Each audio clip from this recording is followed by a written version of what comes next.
बरोबर. आता त्यांचं म्हणणं आलं की तुम्ही एकदा साहेबांकडे तुमच्याकडे आलं. यांनी सुद्धा जागेचा अर्ज केला आहे की माझ्या कुटुंबाचा उदरनिर्वाह होण्यासाठी मला शासकीय नियमाप्रमाणे जागा मिळावी, हा शासनाचा तो जी आहे 2023चा. तर आणि ज्याला जागा मिळाली त्यांच्या ह्याच्यात पूर्ण डॉक्युमेंट्स आहे कोणाला दिले. एक स्वतः मला पण मिळालेलं आहे, मी पण दिलेलं आहे.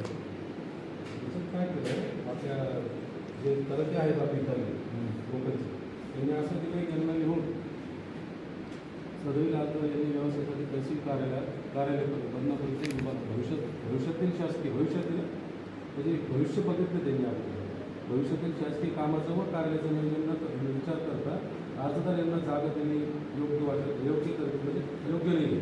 भविष्यातील विचार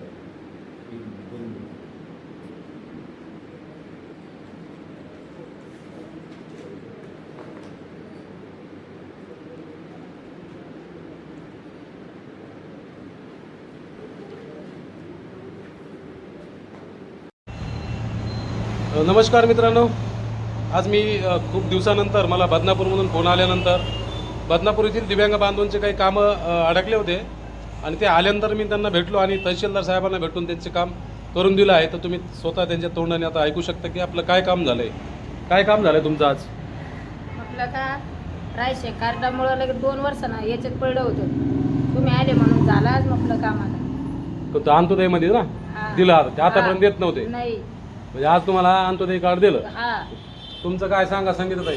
माझं 12 महिन्यापासून 200 वाट्याने बोला जर पटकन. 12 महिन्यापासून 200 स्क्वेअर फुटाचा अर्ज पेंटिंगमध्ये होता.